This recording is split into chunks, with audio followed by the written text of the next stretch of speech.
안녕하세요. 영웅사탐입니다. 한국지에 이어서 2025학년도 대학 수학능력시험 세계지리 주요 문항에 대해서 해설 영상 올립니다.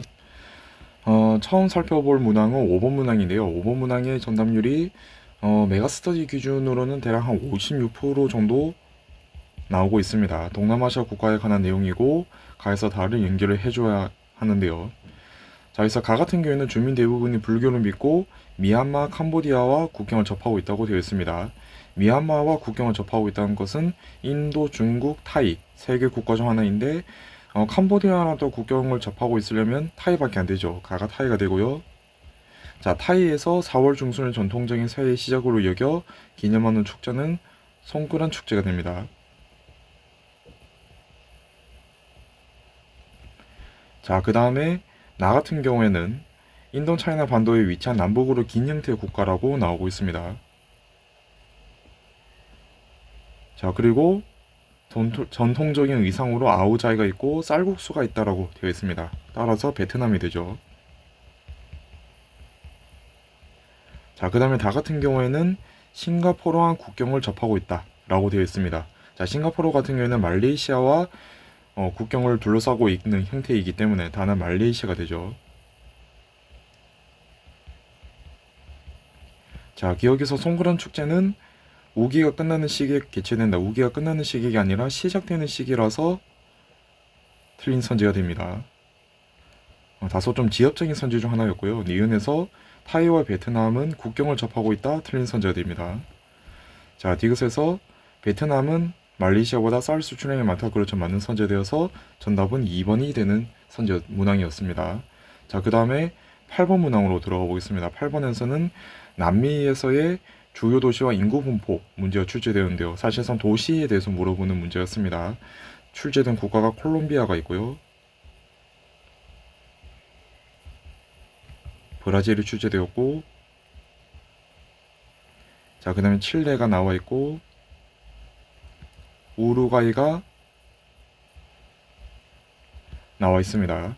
자, 여기서 인구 분포로 볼 때, 자, 먼저 가를 한번 보죠. 가 같은 경우에는 도시 인구도 가장 많은 국가이고, 촌락 인구도 나다라에 비해서 더 많습니다. 따라서 가 국가가 나와 있는 지도에 나와 있는 국가 중에서 가장 인구가 많은 국가임을 우리가 알 수 있고요.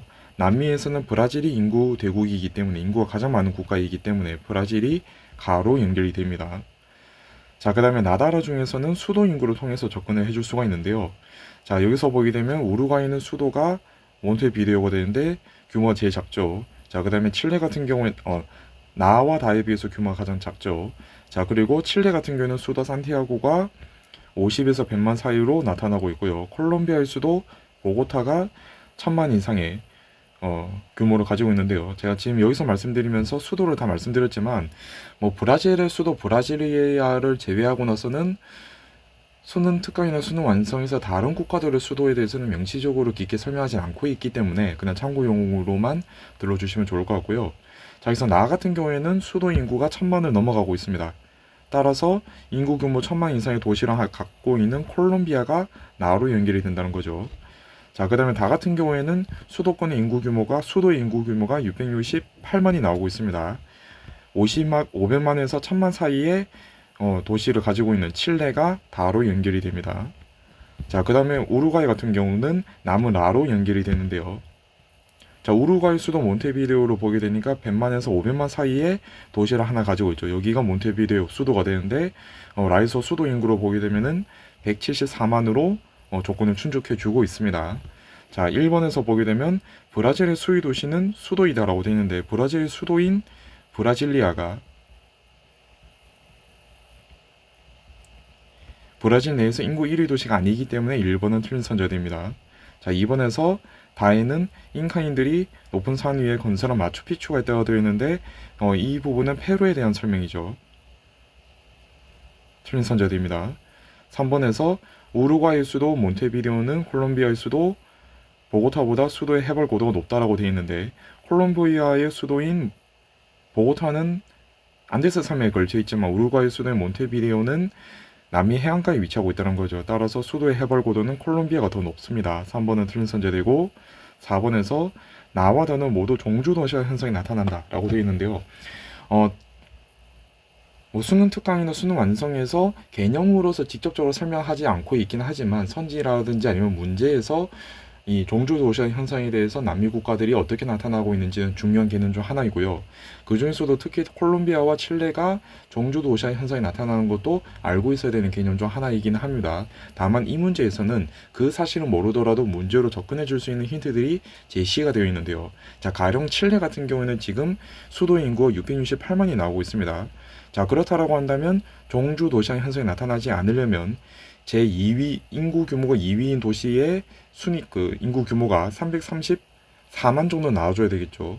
그러면 500에서 100만 사이의 도시가 칠레에서 하나가 더 있어야 됩니다.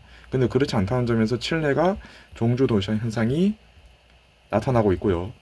자, 그 다음에 콜롬비아도 보죠. 콜롬비아 수도 인구가 1057만 명으로 나오고 있습니다. 자, 그럼 종주 도시 현상이 나타나지 않으려면 520 한 4만 정도는 나오죠. 529만 정도는 나와줘야 되겠죠. 이 정도 나와줘야 되는데 마찬가지로 이게 나오기 위해서는 500에서 1000만 사이의 도시가 콜롬비아 내에 위치하고 있어야 되겠죠. 근데 그런 도시들이 없습니다. 콜롬비아의 수도 보고타 이후로 이 외에 다른 도시들보다 100만에서 500만 사이이기 때문에 이 규모의 도시가 없다는 거죠. 따라서 콜롬비아에서도 종주 도시화 현상이 지금 나타나고 있다는 것이 자료에서 확인이 되고 있습니다. 따라서 4번은 맞는 선지 정답이 되고요. 자, 그리고 5번에서 가이소 라중 국가의 수도 인구 비율이 가장 높은 국가는 나라고 나와 있습니다. 자, 콜롬비아 같은 경우에는 도시 인구와 촌락 인구를 더하게 되면 대략 4,900만 정도의 인구를 가지고 있고요. 자, 그리고 가 같은 경우에는 뭐 따로 살펴볼 필요는 없겠죠. 수도 인구가 적기 때문에. 다 같은 경우에는 도시 인구와 촌락 인구를 다 합하게 될 경우에는 1,800만 명 정도의 인구를 가지고 있고, 라 같은 경우에는 350만 정도 인구를 가지고 있다라고 어린 잡아서 계산을 해줄 수가 있는데요. 나 같은 경우에는 거의 5분의 1만큼의 인구가 수도에 거주를 하고 있고, 다 같은 경우에는 3분의 1 이상의 인구가 수도에 거주를 하고 있습니다. 라 같은 경우에는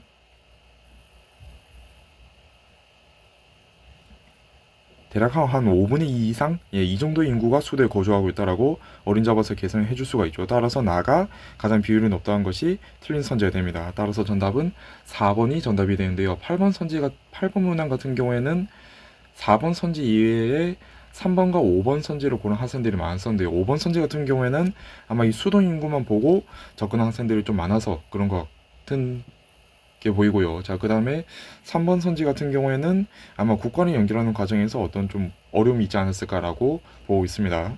자, 그 다음에 9번 문항 같은 경우에는 유럽에서의 신재생 에너지 발전량 상위 3개국 하면서 문제가 출제되어 있는데요.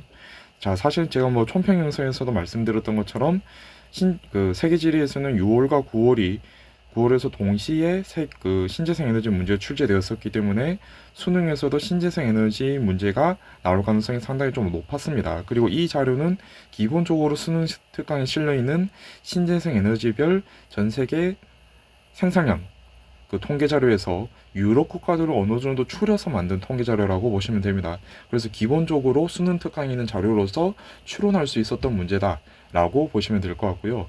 자, 여기서 가 같은 경우에는 러시아와 노르웨이, 스웨덴과 같이 빙하가 많이 분포하고 있는 국가들이 많이 포진해 있습니다. 따라서 가가 수력이 되고요. 자, 그 다음에 나 같은 경우에는 지금 독일과 영국과 같은 서한해안선 국가들이 많이 위치하고 있죠. 대륙의 서한에 위치하고 있기 때문에 편서풍의 영향을 연중받기 때문에 풍력 발전이 유리한 국가들입니다. 자, 그 다음에 나 같은 경우에는 에스파냐와 이탈리아가 지금 위치하고 있죠. 지중해성 기후가 나타나는 지역들이고요. 이 지중해성 기후가 나타나는 지역들은 일조 시간이 긴 여름철에 비가 잘 오지 않기 때문에 일조량이 풍부한 국가들로 분류를 해줄 수 있습니다. 따라서 태양광 발전이 유리하죠. 자, 그 다음에 라 같은 경우에는 이탈리아와 아이슬란드, 특히 아이슬란드가 있다는 것이 좀 주요한 특징 중 하나이죠. 아이슬란드는 지열 발전이 풍부한 국가이기 때문에 라가 지열로 연결이 됩니다. 자, 1번에서 지열 발전이 전 세계에서 가장 많은 국가는 미국이다 라고 되어 있는데 맞는 선제가 되죠. 1번이 정답이 되는데 참고로 지열 발전과 그리고 바이오 에너지 생산량이 가장 많은 국가가 미국이란 것도 수능 특강에서 나오는 주요한 개념이다 라고 봐주셔야 됩니다. 자, 그 다음에 아이슬란드의 발전량은 풍력보다 수력이 더 많다라고 되어 있는데요. 자, 아이슬란드 같은 경우에는 주로 지열과 수력을 기반으로 발전이 구성이 되어 있기 때문에 풍력이 수력보다 많다는 것은 틀린 선제됩니다. 자, 그 다음에 3번에서 덴마크의 발전량은 태양광보다 풍력이 더 많다라고, 태양광이 풍력보다 많다라고 되어 있는데요. 덴마크 같은 경우에는 서한해형성 기후가 나타나는 지역으로 연중 습하기 때문에 이 일조량이 그렇게 풍부한 국가까지는 아니다라는 거죠. 태양광 발전에 유리한 측면이 있지는 않습니다. 반면에 서한해형성 국가이기 때문에 연중 편선풍의 영향을 받음으로써 풍력 발전에는 유리한 점이 있어서 풍력 발전의 비율이 더 높은 국가에 해당이 됩니다. 3번도 틀린 선제되고요. 4번에서 지열 발전은 태양광 발전보다 기상 조건에 제약을 많이 받는다. 틀린 선제되고 5번에서 가에서 라중에서는 수력의 발전량이 가장 많습니다. 그렇기 때문에 틀린 선제되어서 정답이 1번이 정답이 되는데요. 9번 문항 같은 경우에는 1번 문항을 제외하고 나서는 2번과 3번 문항을 선택한 학생들이 꽤 많은 편이었습니다.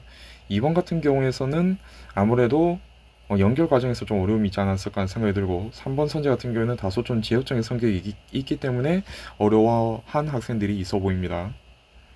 자, 그 다음에 12번 문항을 한번 보겠습니다. 12번 문항이 이번 세계지리에서는 가장 어려운 문항 중 하나였는데요. 지금 메가스터디 기준으로는 23%의 지지율을 23%의 정답률을 보이고 있습니다.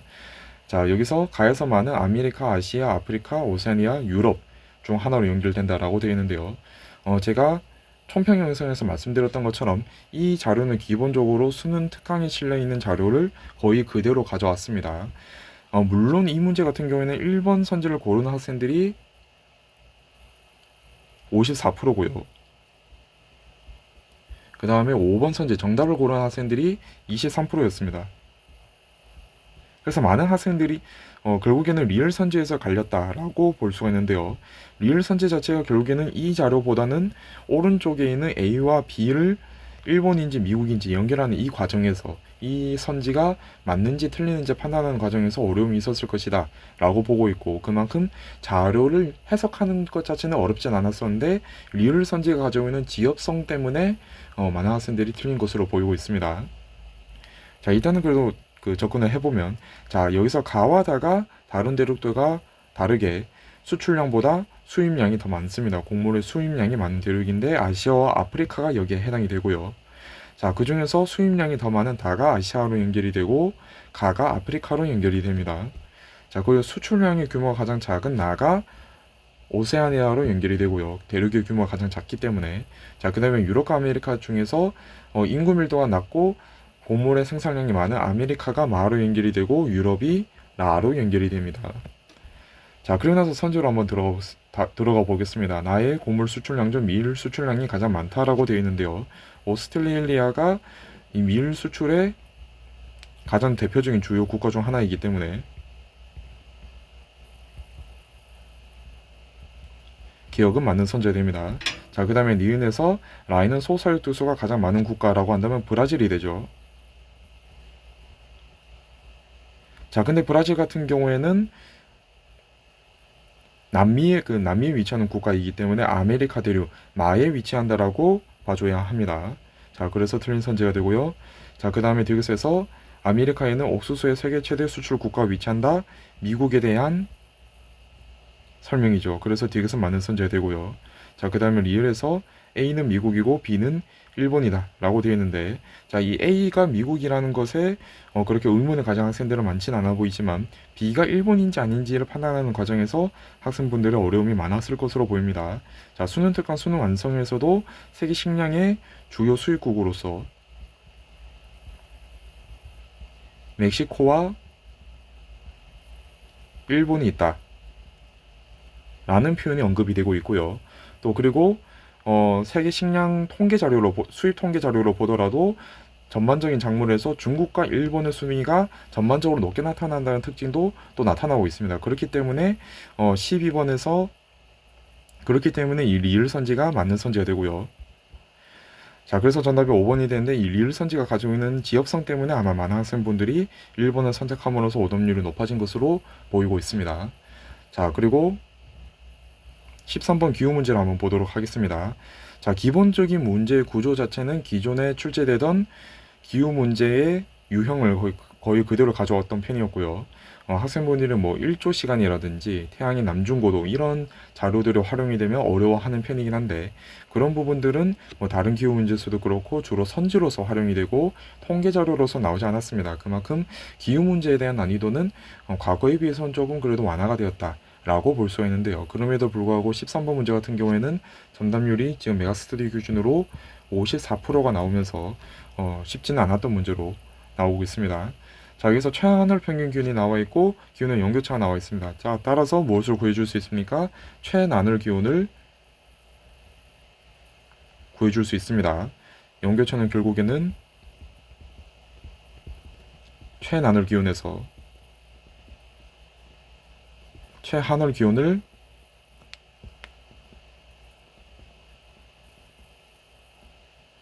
빼준 값이기 때문에 만약에 연교차와 최하늘 기온이 같이 제시되어 있다면 최나늘 기온을 구해줄 수 있다는 것이죠.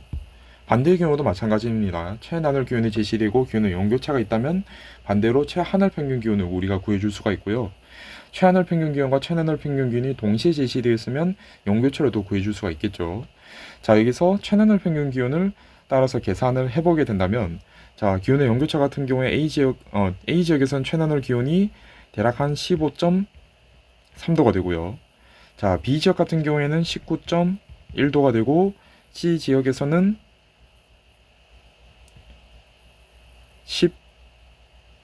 18.1도가 됩니다. 자, 그 다음에 D지역 같은 경우에는 5.5도가 되죠. 자, 그러고 나서 ABCD로 보게 될 때, 자, 이 C지역이 다른 지역과 비교할 때 다른 점이 하나가 있습니다. 자, 우리가 온대기후라고 한다면 최하늘 기온이 영하 3도씨에서 영상 18도씨에 위치하는 지역을 우리가 온대기후로 분류를 하는데요. 다른 지역과 달리 C지역만 지금 이 구간 안에 들어가고 있다는 거죠. 따라서 C지역을 우리가 온대기후 지역이라고 분류를 먼저 해줄 수 있다는 겁니다. 다만 온대기후 안에도 여러 기후들이 또 존재를 하죠. 서한연성 기후, 지중해성 기후, 온난수분 기후, 겨울 건조기후가 있는데, 자, 이 기후들은 우리가 어떤 기후에 해당하는지 세부적으로 판단할 수 없다는 거죠. 왜? 강수량이 제시되어 있지 않기 때문에. 아마도 이 강수량이 제시되어 있지 않다는 점 때문에 학생분들이 이 문제를 오히려 더 어려워하지 않았을까라는 생각이 드는데요. 다만 뭐 하나 정도는 확실하게 알 수 있습니다. 온난수분 기후는 절대 될 수가 없습니다. 온난수분 기후 같은 경우에는 최나늘 평균 기온이 22도씨를 넘겨야 되기 때문에 C지역 같은 경우는 온난수분기가 될 수 없다는 것은 알 수 있지만 이 문제에서 그렇게 중요한 포인트까지는 아니었고요. 되지 않는다는 것만 우리가 확인해 줄 수 있었습니다. 자, 그 다음에 D지역 같은 경우에는 또 다른 특징이 최나늘 기온이 5.5도씨로 나타나고 있다는 것입니다. 자, 우리가 한대기후라고 한다면 최나늘 기온이 10도씨 미만인 지역을 우리가 한대기후라고 이야기를 하는데요. 자, 이 중에서도 우리가 툰드라 기후로 나누고 빙솔 기후로 또 나누게 되죠.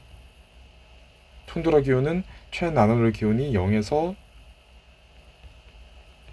10도씨 사이인 그 지역들, 그리고 빙솔 기후는 최나늘 기온이 0도씨 미만인 지역들로 구분을 하게 되는데요. 자, 따라서 지금 D지역 같은 경우에는 툰드라 기후 지역이라는 걸 우리가 알아낼 수 있다는 것입니다. 자, 그리고 A와 B 같은 경우에는 언뜻 보기에는 최하늘 기온이 지금 영하 3도씨 미만으로 나타나고 있기 때문에 냉대 기후이다 라고 생각을 하실 수도 있겠죠. 자, 근데 여기서 주의를 해야 될 건 건조 기후인지 아닌지도 우리가 참고를 해줘야 된다는 겁니다. 이 문제에서는 강수량의 자료가 제시되어 있지 않기 때문에 이 A부터 D까지의 지역들이 건조기인지 아닌지에 대해서 항상 염두를 해두고 문제로 들어가 줘야 한다는 것입니다. 자, 그러니까 A와 B 지역은 냉대기후 지역일 수도 있고 건조기후 지역일 가능성도 있다 라는 걸 항상 염두를 해두고 계셔야 하고요. 사실 뭐 C와 D 지역, C 지역 같은 경우도 마찬가지입니다. 위치에 따라서는 이 지역이 또 건조기후가 될 수도 있다라는 건 언제나 염두를 해두고 지도를 보셔야 합니다. 자, 그렇게 해서 지도를 보게 될 때, 자, 온대기후의 성격을 가지고 있는 지역이라고 한다면 가장 저위도 지역인 이 북아메리카의 서부 해안밖에 남지 않게 됩니다. 따라서 여기가 C로 연결이 되고요. 자, 그리고 툰드라 기후 같은 경우에는 극지방 가까이 가져야 된다는 거죠. 따라서 북극과 가장 가까운 알래스카의 북부 해안이 툰드라 기후 지역으로 연결이 됩니다. 여기가 D로 연결이 되고요. 자, 그 다음에 A와 B 같은 경우에는 강수량을 우리가 알 수 없기 때문에 이 지역이 냉대기후인지 건조기후인지 확인할 수 있는 근거가 없습니다. 자, 그런데 지금 남아있는 두 지역이 유라시아 대륙의 동부 지역으로 묶인다라는 공통점이 있는데요. 자, 그렇다라고 한다면 여기서는 평균 기온을 통해서 우리가 A와 B 지역을 구분해 줄 수가 있습니다. 자, A 지역이 B 지역에 비해서 기온이 더 낮습니다. B 지역이 A 지역보다 평균 기온이 전반적으로 더 높습니다. 최하늘 평균 기온도 그렇고 최나늘 기온도 그렇죠. 자, 그렇다라고 한다면 두 지역 중에서 더 저위도에 위치한 이 지역, 몽골 지역에 위치한 이 지역이 B 지역으로 연결이 되고요. 자, 그 다음에 해발 고도가 높은 이 지역이 기온이 더 낮은 A 지역으로 연결이 되죠. 자, 이렇게 정리를 해둘 수가 있고요. 자, C지역 같은 경우에는 위치상으로는 지중해선 기후나 지중해선 기후가 나타나는 지역이라고 보시면 될 것 같습니다. D는 툰드라 기후가 나타나는 지역이고요. A 같은 경우에는 냉대 겨울 건조 기후가 나타나는 지역이고, B 같은 경우에는 몽골 초원 지역에 위치하고 있어서 일반적으로는 스택 기후가 나타나는 지역이다라고 보시면 될 것 같습니다. 자, 1번에서 D는 건조 기후 지역에 속한다, 틀린 선제가 되고요. B에 대한 설명이죠. 자, 그 다음에 2번에서 A는 B보다 바다와의 최단 거리가 짧다라고 되어 있는데, 자, 이 부분은 지도상에서도 확인할 수 있듯이 A가 B보다 바다와의 최단 거리가 짧기 때문에 2번이 정답이 됩니다. 자, 그리고 3번에서 B는 C보다 1월 강수량이 많다라고 되어 있는데요. 사실 C 지역을 여기에다가 표시한 것도 지중해선 기후, 이 지역이 지중해선 기후이기 때문에 선지에서 굳이 1월이라고 표현한 것도 아마 평가원이 지중해선 기후이기 때문에 출제 오류를 줄이기 위해서 오류 가능성을 없애기 위해서 선지에서도 1월이라고 표현을 해둔 것 같습니다. 만약에 이제 지중해선 기후가 나타나는 지역인데 북반구 기준으로 여름이 나타나는 6월에서 8월을 선지에서 넣게 되었을 경우에는 건조기후 지역과 강수량의 차이가 거의 나타나지 않을 수도 있겠죠. 경우에 따라서는 오히려 더 적을 수도 있을 것이고요. 오류의 방지를 위해서 1월이라고 선지에서 표기를 해둔 것 같습니다. 자, 여기서 B는 C보다 1월 강수량이 많다. 자, C 같은 경우는 지중해선 기후가 나타나는 지역이기 때문에 1월 강수량이 많은 우기가 나타나게 됩니다. 따라서 건조기후가 나타나는 스택기후 지역 B 지역에 비해서 강수량이 많은 편입니다. 3번은 틀린 선제되고요. 4번에서 B와 D에는 모두 타이가라고 불리는 침면수림대가 있다라고 되어 있는데 타이가는 냉대 지역에서 나타나는 침면수림대를 말하게 됩니다. 자, B 같은 경우에는 스택기후 지역, 그리고 D는 툰드라 기후 지역에 속하기 때문에 4번은 틀린 선제되고요. 5번에서 A에서 D 중 7월의 낮 길이가 가장 긴 곳이 되려면 북반구 기준으로 7월은 여름이기 때문에 위도가 높아야 낮의 길이가 길게 나타나게 되겠죠. 자, 따라서 위도가 가장 높은 D 지역이 낮의 길이가 가장 길기 때문에 5번은 틀린 선제되어서 정답은 2번이 정답이 됩니다. 자, 3번 선지 같은 경우에는 1번과 3번 선지를 13번 문항 같은 경우에는 1번 선지와 3번 선지를 고른 학생들이 제일 많았었는데요. 1번 선지에서 1번 선지 같은 경우는 제가 개인적으로 생각하기에는 연결하는 과정에서 어떤 좀 어려움이 있었고 연결한 이후에 선지가 해결되지 않다 보니까 1번 선지로 고른 학생들이 좀 많지 않았을까라고 보이고 있고요. 3번 선지 같은 경우에는 1월 강수량에 대해서 말하고 있기 때문에 이 부분에서 약간 좀 어려움이 있지 않았을까라고 보이고 있습니다. 자, 그 다음에 16번 문항을 한번 보도록 하겠습니다. 자, 16번 문항도 전반적으로 좀 지역적으로 출제되었던 문제였는데요. 자, 여기서 미국의 도시에 대해서 좀 깊이 물어보는 문제였습니다. 자, 근데 미국의 도시에 대해서는 6, 9월 모의고사에서도 상당히 좀 지역적으로 물어봤던 경향이 있었기 때문에 이 경향이 수능까지 이어졌다라고 보시면 될 것 같고요. 자, 여기서 A가 시카고가 되고요. B가 디트로이트가 됩니다. 자, 이 A와 B 같은 경우에는 도시의 위치를 알고 계셨어야 합니다. 수능 특강 수능 완성에서도 나오는 개념이기 때문에 나오는 내용이기 때문에 알고 계셔야 했던 내용이고요. C 도시는 저도 처음에 보고서는 구체적으로 어떤 도시인지 정확하게 잘 몰랐었는데 펜실베니아 쪽 근처라는 것까지는 알고 있었는데 나중에 찾아보니까 피츠버그에 해당이 됩니다. 자, 참고로 이 피츠버그가 미국에서 가장 큰 규모의 철강 회사였던 카네기 회사의 카네기 회사가 위치했던 그 도시라고 보시면 될 것 같고요. 그래서 여기서 선지로 제시문에서도 철광석과 철강 산업이 발달했다는 표현이 같이 나온다라고 봐주시면 좋을 것 같습니다. 자, 이 다에 대해서 또 이어서 계속 보게 되면 에팔리치아 산맥의 위치한 도시다라고 되어 있기 때문에 에팔리치아 인근의 도시를 골라주셔야 하는데요. 에팔리치아 산맥 같은 경우에는 오데오의 아래쪽에 위치하는 산맥이기 때문에 여기서 A와 B보다는 C 지역에 더 가깝다는 걸 확인해 줄 수 있다는 거죠. 이를 통해서 다를 C 도시로 잡는 것이 가장 좋은 방법이었을 것 같습니다. C 도시가 피츠버그라는 것을 알고 시험에 들어가는 학생들은 그렇게 많지는 않았을 것 같고요.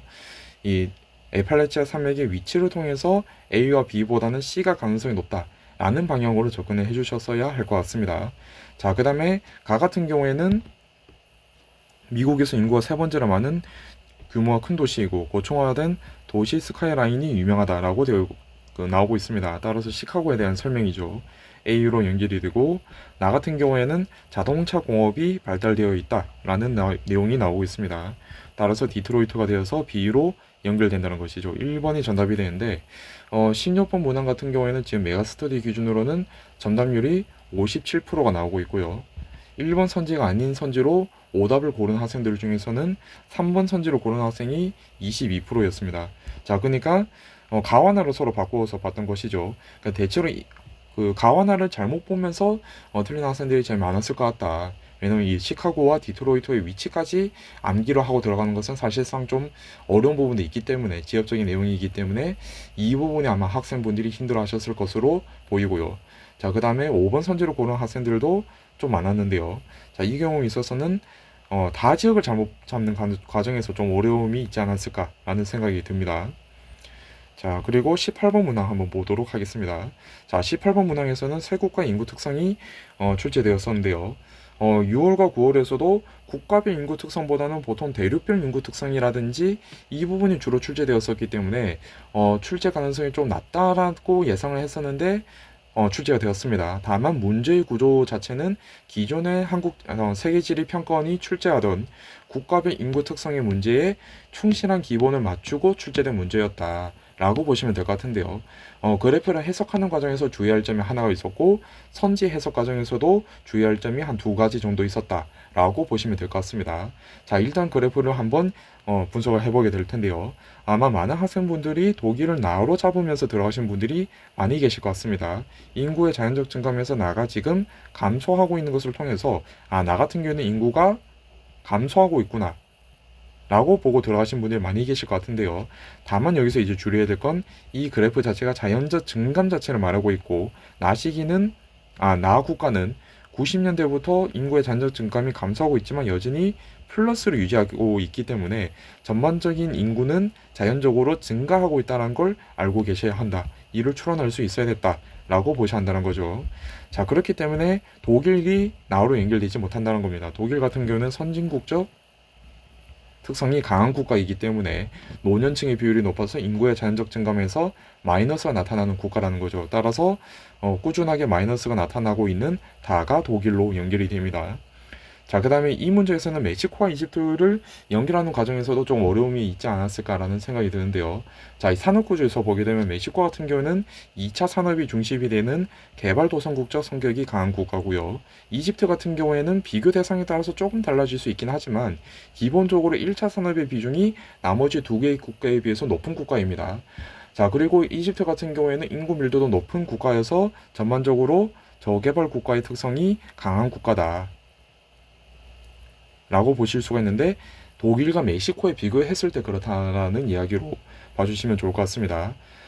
자, 그런 점에서 지금 인구가 꾸준하게 증가하고 있는 가가 이집트로 연결되고 나아가 멕시코로 연결되는 개발도상국 같은 국가들은 대체로 인구의 자연적 증감이 최근에 감소하고 있는 형태를 많이 가지고 있죠. 그래서 나로 연결된다라고 보실 수도 있고요. 다른 방법으로는 인구의 순이동을 보시는 방법도 있는데요. 자, 가 같은 경우에는 인구의 순이동에서 유출과 유입이 크게 차이가 나지 않고 있습니다. 들어가는 사람도 없고 나오는 사람도 많지 않다는 거죠. 반면에 나 같은 경우에는 꾸준히 마이너스를 가지고 있는데요. 인구의 순 유출이 크다라는 것을 말하고 있습니다. 자, 그러면 멕시코와 이집트 중에서 어떤 국가가 인구의 순 유출이 심한가를 살펴보셔야 하는데, 멕시코 같은 경우에는 국경 바로 위에 미국이 위치하고 있어서 멕시코의 노동자들이 미국으로 많이 이민을 간다 라는 내용의 교과서에서 언급이 된다는 거죠. 따라서 멕시코가 여기서 나로 연결이 되고 이집트가 가로 연결된다는 것이 설명된다는 것입니다. 자, 그리고 나서 선지로 들어가 보겠습니다. 독일은 2011년 인구가 2020년 인구보다 많다라고 되어 있는데, 이 1번 선지를 골라서 틀린 학생들이 비율이 꽤 높았습니다. 24%에 해당하는데요. 지금 메가스터디 기준으로는. 자, 많은 학생분들이 다 국가가 지금 2011년에서 2020년 사이에 인구의 자연적 증감에서 마이너스가 나타나고 있기 때문에 당연히 인구가 감소했을 것이다 라고 생각을 하셨을 것입니다. 자, 근데 인구의 증감이라고 한다면 자연적 증감과 사회적 증감을 모두 고려를 하셔야 한다는 거죠. 자, 따라서 지금 사회적 증감을 말해주고 있는 인구의 순이동을 살펴볼 필요가 있는데요. 자, 여기서 다 국가가 독일을 보게 되면은 2011년에서 2020년 사이에 인구 순 유입이 거의 500만에 가깝게 나타나고 있습니다. 반면에 자연적 감소는 500만보다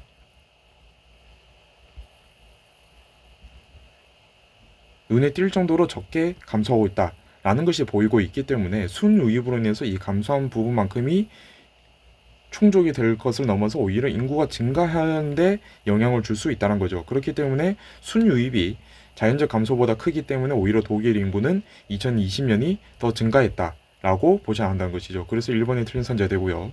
자, 그 다음에 1971년 중위연령은 이집트가 독일보다 높다 틀린 선제가 되죠. 독일이 선진국이고 노년층 인구 비중이 더 높기 때문에 중위연령은 이집트보다 독일이 더 높습니다. 자, 그 다음에 3번에서 1인당 국내 총생산은 독일이 가장 높고요.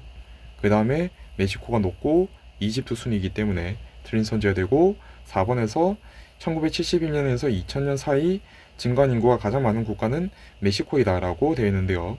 자, 2000년까지를 기준으로 보게 될 때 독일은 일단 이 시기에 인구 감소가 나타나고 있고 그 격차가 크기 때문에 제외를 하고 멕시코와 이집트만 비교하겠습니다. 자, 멕시코 같은 경우에는 70년에서 2000년 사이에 인구의 자연적 증감이 이집트보다 항상 큰 격차를 유지하고 있는데요. 자, 이 격차가 인구의 순이동에서 멕시코가 이집트에 비해서 인구가 빠져나가는 격차보다 훨씬 더 크다라는 걸 알 수 있다는 거죠.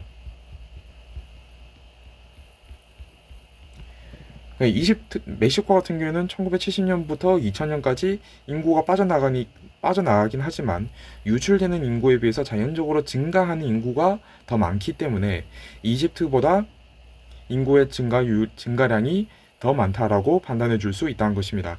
자, 따라서 4번이 정답이 되고요. 5번에서 가에서 다중 2011년에서 2020년 미국으로의 인구 유출이 가장 많은 국가는 멕시코이기 때문에 5번은 틀린 선제에 대해서 정답은 4번이 정답이 됩니다. 자, 그리고 9번 문항 같은 경우, 19번 문항 같은 경우에는 정답률이 69%로 어렵지는 않은 기후 문제였습니다. 그러니까 전반적인 문제 중에서는 그래도 어려운 편에 속하겠지만 기후 문제 중에서는 그래도 평이하게 출제된 점이라고 볼 수가 있는데, 자, 그래도 기후 문제인 만큼 풀이를 들어가 보도록 하겠습니다. 자, 여기서 4개 지역들이 표시되어 있는데요. 기후 문제를 풀 때는 적도를 기준으로 선을 먼저 그어주어서 남반구와 북반구가 어떻게 분포하는지를 먼저 보시는 걸 추천드립니다. 자, 여기서 나와 있는 지역들 중에서 유럽에 위치한 지역 같은 경우에는 지중해랑 접하고 있기 때문에 지중해선 기후가 나타나는 지역이고요. 자, 그리고 인도 쪽에 위치한 지역은 사바나 기후가 나타납니다. 뭐 위치에 따라서는 열대 몬순 기후가 나타날 수 있지만 사바나 기후가 나타나는 지역이고, 적도가 가까운 이 지역은 열대 우림 기후 지역, 호주의 북부 지역은 사바나 기후가 나타나는 지역입니다. 자, 사실 이 문제에서는 세 개 지역이 지금 열대 기후고 하나의 기후만 지금 온대 기후이기 때문에 기온이 크게 떨어지고 있는 A가 온대 기후 지역이다라. 그러면은 이 온대 기후 지역이 기온이 낮기 위해서는 가가 1월이더라 라는 걸 잡아주면서 바로 들어갈 수도 있긴 하지만요.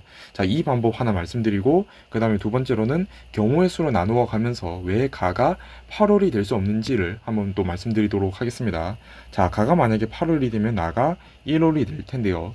자, 8월에서 지금 A 지역의 기온이 제일 낮다고 나오고 있습니다. 자, 8월이면은 남반구가 겨울이기 때문에 남반구 지역 중에서 A로 연결이 되겠죠. 그러면 가장 위도가 낮은 사바나 지역이 A 지역으로 연결이 될 텐데요. 사바나 지역이 이 정도로 기온이 낮게 떨어진다는 것도 사실 이 8월과 1월로 연결된다는 것을 반박하는 사례가 되기도 하지만, 강수량도 한번 보겠습니다. 자, 낮 시기가 1월로 연결이 되면 남반구 기준으로는 여름이 됩니다. 자, 근데 남반구 사바나 기후 지역은 여름철이 우기가 나타나고 1월이 여름철이기 때문에 1월에 우기가 나타나게 됩니다. 자, 근데 지금 A가 이 1월 시기에 강수량이 마이너스가 나타나죠. 우기가 나타나줘야 되는데, 따라서 이 연결이 부자연스럽다라는 것이 보인다는 것입니다. 자, 그러면 가시기를 1호로 잡고 나시기를 8호로 잡아서 가시기의 평균 기온이 가장 낮은 지역을 북반구에서 위도가 높은 지중해선 기후지역으로 잡아주시면 되고요. 자, 그리고 그 다음으로 기온이 낮은 C지역을 북반구의 사바나 기후지역으로 잡아주시면 됩니다. 자, 나머지 두 지역은 강수량을 한번 보게 될 텐데요. 자, 강수량에서 보게 되면은 지금 D지역이 B지역에 비해서 강수량이 많습니다. B지역은 건기가 지금 나타나고 있죠. 자, 8월 같은 경우에는 북반구 기준으로는 여름이지만 남반구 기준에서는 겨울이 되고요. 남반구의 사바나 기후 지역은 건기가 나타나는 8월에 강수량이 적게 나타나줘야 합니다. 따라서 B가 호주 북부 지역의 사바나 기후 지역으로 연결이 된다는 거죠. D 같은 경우는 우기의 특성이 나타나고 있기 때문에 사바나 기후 지역으로 연결되지 못하고 열대 우림 지역으로 연결이 됩니다. 자, 그리고 나서 선지로 들어가 보겠습니다. 1번에서 D의 최하늘 기온, 평균 기온은 18도씨 미만이라고 되어 있는데 열대 우림 기후 지역이기 때문에 이상이 되어줘야 하겠죠. 1번은 틀린 선제되고, 2번에서 B는 C보다 7월 강수 일수가 많다 라고 되어 있는데, 자, 7월이라고 하면은 남반구 기준에서는 겨울이기 때문에 B 지역은 건기가 나타나고 북반구의 사바나 기후 지역은 우기가 나타납니다. 따라서 건기가 나타나는 B보다 우기가 나타나는 C 지역이 7월에 강수 일수가 많을 것이기 때문에 2번은 틀린 선제가 됩니다. 자, 3번에서 C는 A보다 가시기 1월에 정오 태양 고도가 높다라고 되어 있습니다. 자, C 지역은 저위도, A 지역은 고위도 지역에 북반구 지역에 위치를 하고 있고요. 1월이라고 하면은 북반구가 겨울이 됩니다. 자, 북반구가 겨울일 때 정오의 태양 고도가 높기 위해서는 위도가 낮아야 한다는 거죠. 저위도여야 한다는 것입니다. 따라서 C가 더 저위도이기 때문에 3번이 맞는 선제되고요. 4번에서 D는 A보다 기온의 연교차가 크다라고 나오고 있습니다. 자, 그런데 열대우림 기후는 연교차가 가장 작은 기후대라는 특성을 가지고 있기 때문에 4번은 틀린 선제되고요. 5번에서 A는 남반구, B는 북반구이다 틀린 선제되어서 정답은 3번이 정답이 됩니다. 자, 그 다음에 20번 같은 경우에도 다소 좀 지엽적으로 출제되었던 문제였는데요. 또 전반적으로 20번이라는 마지막 문제에 배치되어 있다 보니까 약간 타임어택을 받는 학생들도 다소 좀 있었지 않았을까 라고 생각하고 있습니다.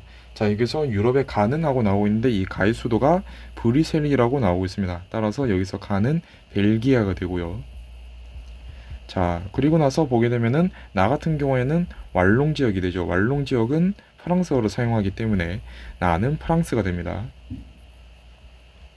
자, 그 다음에 다 같은 경우에는 플랑드르 지역이 되죠. 자, 따라서 다 같은 경우에는 네덜란드어를 주로 사용합니다. 자, 그리고 라 같은 경우에는 벨기에가 동부적으로는 독일과 국경을 접하고 있기 때문에 라는 독일이 됩니다. 자, 기억에서 벨기에는 내륙 도시가 아닌 해안과 접하고 있는 도시이기 때문에 기억은 틀린 선제되고요. 이 선지를 좀 헷갈려 하시는 학생분들이 많으신 것 같습니다. 자, 그 다음에 니은에서 네덜란드의 라인강 하구에는 로테르담이 있다. 그렇죠. 많은 선제되고, 디귿에서 프랑스에는 루르 공업지역이, 그리고 독일에는 로렌 공업지역이 있다라고 되는데, 이 기업과 디귿 선지가 제일 좀 지역적이다라고 보시면 될 것 같고요. 루르 공업지역이 독일에 있는 지역이고, 로렌 공업지역이 프랑스에 있기 때문에 디귿은 틀린 선지가 됩니다. 자, 그 다음에 리을에서 가에서 라는 모두 유럽연합 가입국이다. 그렇죠. 맞는 선제되어서 정답은 니은과 리을 2번이 정답이 됩니다. 전반적으로 난이도가 좀 높았던 문제였고, 오답률을 보게 되면은 5번 선제 고른 학생분들이 많이 계셨는데요. 기억 선제를 좀 어려워하셨던 것으로 보이고 있고요. 그 다음으로 4번 선제로 고른 학생분들도 좀 계셨는데, 마찬가지로 기억 선제가 좀 어려웠던 것으로 보이고 있습니다. 지엽적인 내용이었기 때문에 전반적인 문제 난이도가 올라갔었습니다. 여기까지 해서 세계지리 주요 문항에 대해서 해설을 마무리하도록 하겠습니다. 네, 감사합니다.